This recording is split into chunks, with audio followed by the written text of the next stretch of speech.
Okay, so let's jump right in. Imagine this. You just spent like hours in the library, totally buried in books and articles. Yeah. Your notes are like overflowing. You're feeling kind of overwhelmed. I've been there. Right.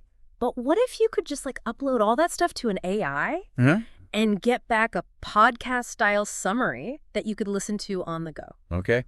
I like where this is going. Yeah. Would that be amazing or kind of terrifying? I think a little of both, honestly. Right. Well, that's exactly what we're going to be talking about today. Oh, wow. All about how artificial intelligence is changing higher education. It's a huge topic. It really is. I mean, you gave me a ton of material to work with for this deep dive. Yeah. We've got journal articles, news articles, reports on all these new AI tools. It's moving so fast. I know. It's kind of mind-blowing. Yeah. So basically, we're going to try to unpack all of this Okay. and figure out, what are the potential benefits of this technology? Sure. What are the dangers? What are the ethical concerns? Right, because there are definitely some big questions there. Oh, absolutely. And we want to look at this from all angles. Yeah. What does this mean for students, for professors, for anyone who cares about the future of learning? I think one concept that really stood out to me from all these sources was this idea of the university as a service. Okay, so explain that to me. What does that even mean? So it's like this pretty radical shift in how we think about universities. Okay. Right now they're seen as these kind of elite institutions. Right? Yeah, the ivory tower. Exactly. But with this university as a service model, it's like they become more like service providers. So instead of being a place you go to, it's like a service you subscribe to. Yeah, kind of like Spotify or Netflix, but for education. Okay, I see what you mean. So in that model, what actually changes? I mean, would there still be professors and classes and all that? Oh, yeah, you'd still have those core elements. Okay. But things like the technology, the infrastructure, Right. how courses are delivered, even some student support services, that could all be outsourced to other companies. So instead of going to a physical campus, everyone would just be logging into some online platform. Exactly. And that raises some interesting questions. Like what? Well, for starters, who controls knowledge in this model? Oh, that's a good point. Yeah. And what happens to things like academic freedom research, funding the role of faculty in shaping the direction of education? Yeah. All of that stuff gets thrown into question. Right. These sources really forced us to think about those big picture issues. For sure. Okay, so we've been talking about this in kind of a general sense, but you also gave me some info on a specific tool that's making waves right now. You mean NotebookLM? Yeah, that's the one. It's a Google product, right? It is. It actually launched back in July of 2023. Okay, so it's still pretty new. Yeah. Started as more of a research assistant kind of tool, but it's evolved a lot since then. So what can it do?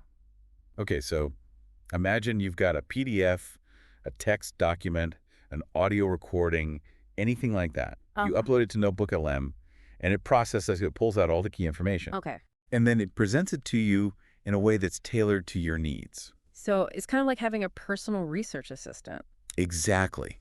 It can summarize complex information, create study guides, generate questions, even make timelines. Wow, that's pretty impressive. Yeah, but that's not even the coolest part. There's more. Oh, yeah. There's this feature called deep dive discussions, and it's like totally next level. Okay, so I read a little bit about this. I'm intrigued. Tell me more. Okay, so imagine you upload like a super dense academic paper, something that would normally take you hours to read and digest. And it's probably filled with jargon I don't understand. Exactly. Yeah. But instead of struggling through it, you get back a podcast-style discussion. Wait, so it's like a podcast with AI hosts talking about the paper? Yeah, basically. Yeah. It's like having a couple of study buddies who are experts on the topic. Okay, so they just like break it down and explain everything? Yeah, they unpack the ideas, give you examples, discuss the implications. It's like they're having a casual conversation about it. That sounds amazing, but how does it actually work? I mean, is it really creating a podcast? It really is. It uses natural language processing and speech synthesis to create this whole conversation based on the material you upload. Wow, that's wild. They're pretty mind-blowing, and it can even adapt the tone and style of the discussion based on your preferences. So if I wanted something more formal or more casual, I could choose that. Exactly. And here's another cool thing. It can accept input in 35 different languages. Seriously, 35? Yeah. But the output, the podcast itself, is only in English for now. Oh, okay. So there are some limitations still. Yeah, but it's still pretty incredible. I mean, this could be a game changer for students, especially those who struggle with traditional learning methods like reading. Yeah. I mean, I'm a much better listener than a reader, so something like this would be awesome for me. Absolutely. Oh. And think about people who are learning in a language that's not their native tongue, Oh, yeah. That would be super helpful. right? It can make complex academic content so much more accessible. Okay, but hold on a second. As cool as this all sounds, isn't there a risk that we become too reliant on these AI summaries? That's a great point. Yeah. And it's something that a lot of these sources brought up. Yeah. Like, what happens to critical thinking skills if we're just passively absorbing information? Right. Are we losing the ability to engage with difficult texts and form our own interpretations? Exactly. And that's a crucial part of learning. It is. Mm. And then there's the whole issue of plagiarism. Oh, yeah. If NotebookLM can generate original content, how do we know who actually wrote it? What's stopping someone from just submitting a deep dive discussion as their own work? These are really tricky ethical questions. They are, and we also have to think about the accuracy of these summaries. Right. I mean, can we really trust that the AI is always getting it right, especially if it's dealing with complex or nuanced arguments? That's a valid concern. Yeah. And then there's the issue of bias. Oh, right, because any AI is only as good as the data it's trained on. Exactly. So if the data is biased, the AI's output will be biased too. So we have to be really careful about how we use these tools. Absolutely. It's like with any powerful technology, we need to use it responsibly and ethically. Especially when it comes to something as important as education. I completely agree. The stakes are really high here. They are. So the question isn't whether AI will play a role in higher education. I mean, it already is. Yeah, The question is, how do we shape that role? right. How do we make sure that it's benefiting students and educators and not undermining the core values of education itself? That's the million-dollar question, and it's something we'll be exploring further in this deep dive. Absolutely. There's so much more to unpack here. There really is. But for now, let's take a quick break, and we'll be right back to continue our discussion. It's kind of wild to think about how fast all this is happening. It really is. Like AI has gone from being this sci-fi concept to something that's actually impacting our lives, especially in education. I know, it's moving at warp speed. And as we dig deeper into this idea of the university as a service, it's kind of scary to think about the potential consequences. Yeah. What happens to the role of the university in research, for example? Right. I mean, if their main focus becomes providing services and data to tech companies, what happens to the pursuit of new knowledge? Exactly. And what about academic freedom? Oh, yeah, that's a huge one. If universities become dependent on these third-party platforms and services, could that compromise the independence of faculty?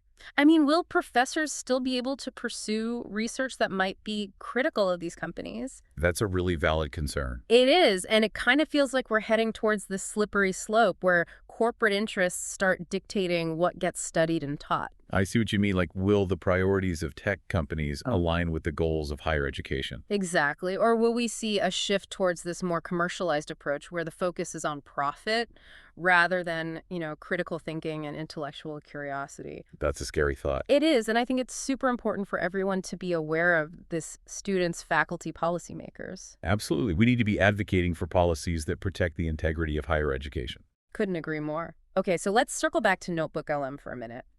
You mentioned earlier that it can handle input in 35 different languages, That's right. which is pretty amazing, especially in today's globalized world, Yeah, it really highlights the potential for AI to break down language barriers. and make knowledge more accessible to a wider audience. If you imagine a student in rural India being able to understand a complex scientific paper written in English.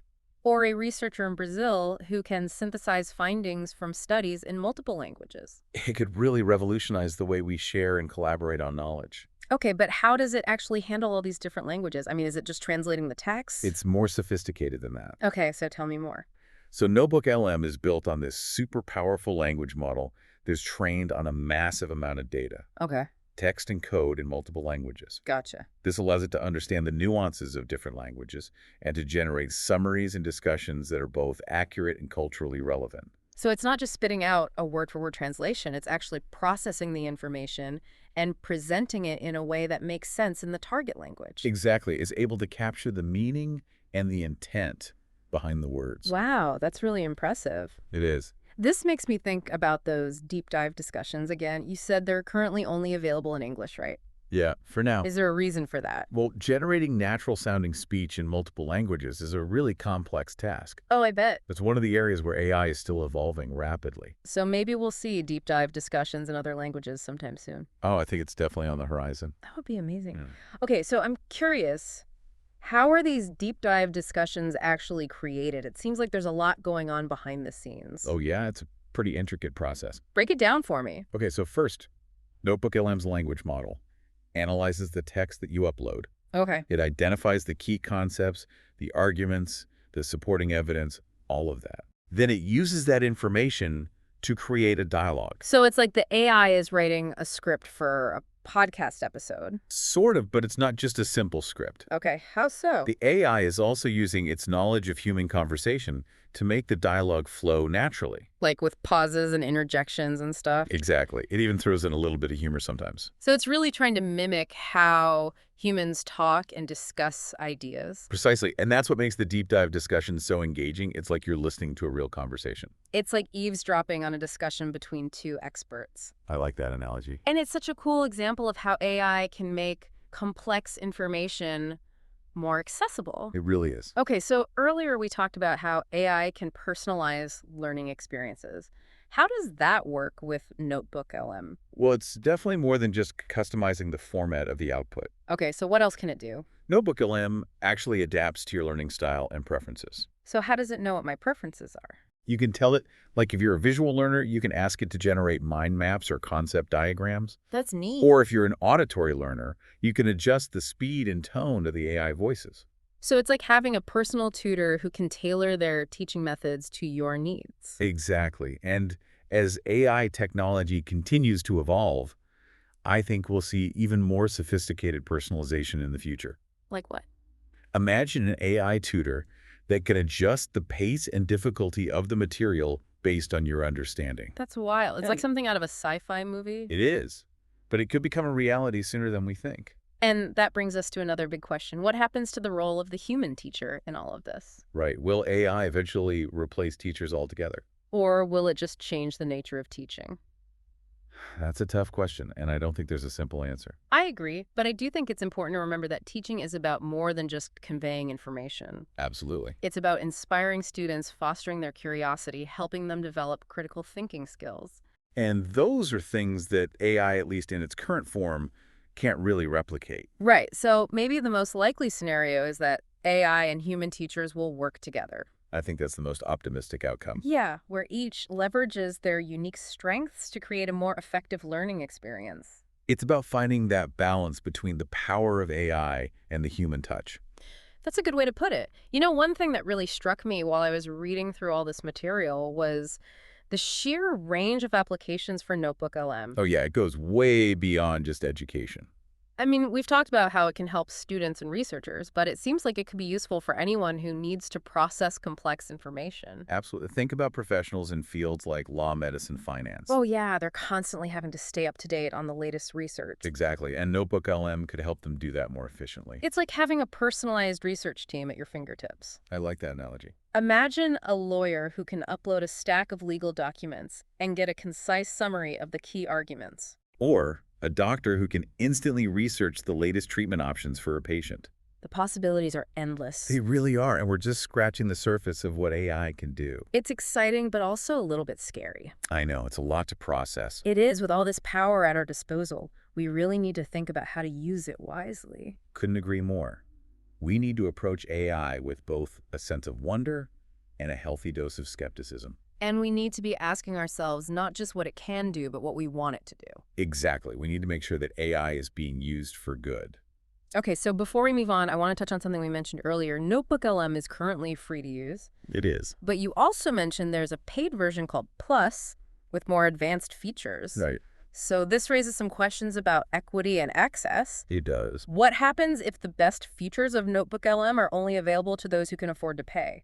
Yeah, could it create a two-tiered system of education where wealthier students have an unfair advantage? That's a valid concern, and it highlights the importance of addressing these digital equity issues. Absolutely. As AI becomes more integrated into education, we need to make sure that all students have access to the tools they need. regardless of their background. Exactly. We can't let technology widen the gap between the haves and the have-nots. We need to use it to create a more equitable education system for everyone. I couldn't agree more.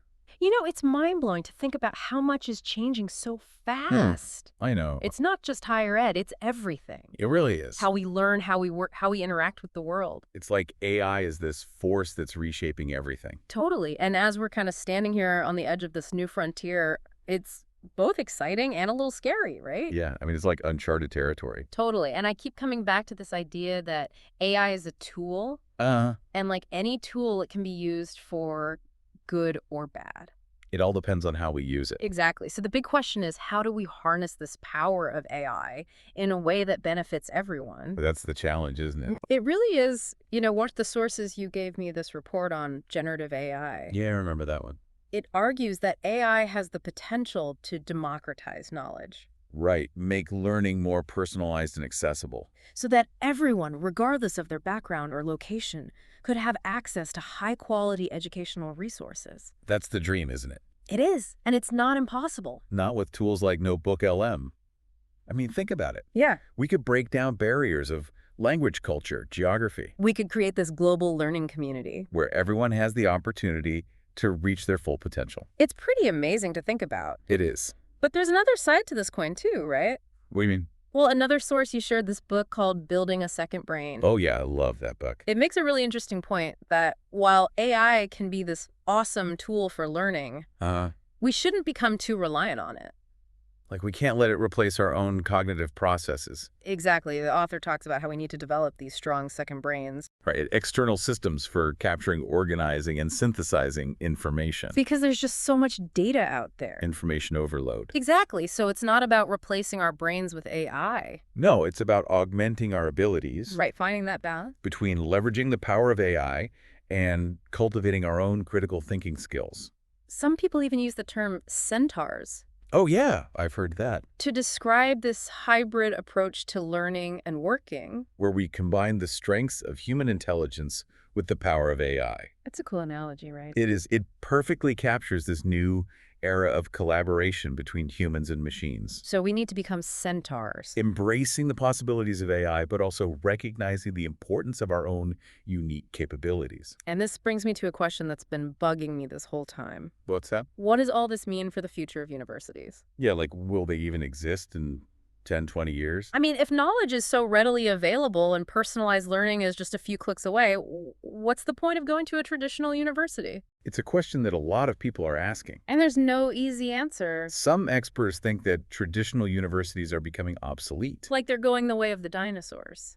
But others argue that they'll just have to adapt. Embrace new technologies and teaching methods. But also hold on to those core values? Critical thinking, creativity, ethical reasoning. All that good stuff. So it's not necessarily about survival. It's about evolution. Universities have always had to adapt to changing times, That's true. and I think they'll find a way to do it again. They've been around for centuries for a reason. Exactly. So maybe we'll see a shift away from these big centralized institutions, Right towards a more decentralized, personalized approach to learning. where universities become hubs for research and innovation. And provide access to a wider range of online and hybrid learning experiences. It's an interesting model to think about. It is, and it opens up so many possibilities. Like, imagine learning being integrated into every aspect of our lives. With AI serving as this constant companion guiding us along the way. That's a powerful vision, but it also makes me wonder about the role of the human teacher in all of this. Yeah, where do they fit in? If AI can personalize learning grade assignments, provide feedback, It's a valid question. and it's understandable for teachers to feel a little anxious about it. But I think the most likely outcome is that AI and human teachers will find a way to work together. Like a partnership. Exactly, where each leverages their own strength to create a better learning experience. AI can handle those repetitive tasks, like grading, And teachers can focus on the things that humans do best, inspiring students, fostering creativity. helping them develop those critical thinking skills that are so essential in today's world. It's the best of both worlds. It really is, and it just shows how important it is for everyone to be adaptable. To embrace lifelong learning, Not just for students, but for teachers too. we need to be open to new technologies and find ways to use them effectively. Because the world is changing so fast, and the skills that are in demand today might not be the skills that are needed tomorrow. That's so true. So as we wrap up this deep dive, what are the key takeaways here? Well, I think the most important thing to remember is that AI is here to stay, It's not going anywhere. and its impact on education is only going to grow.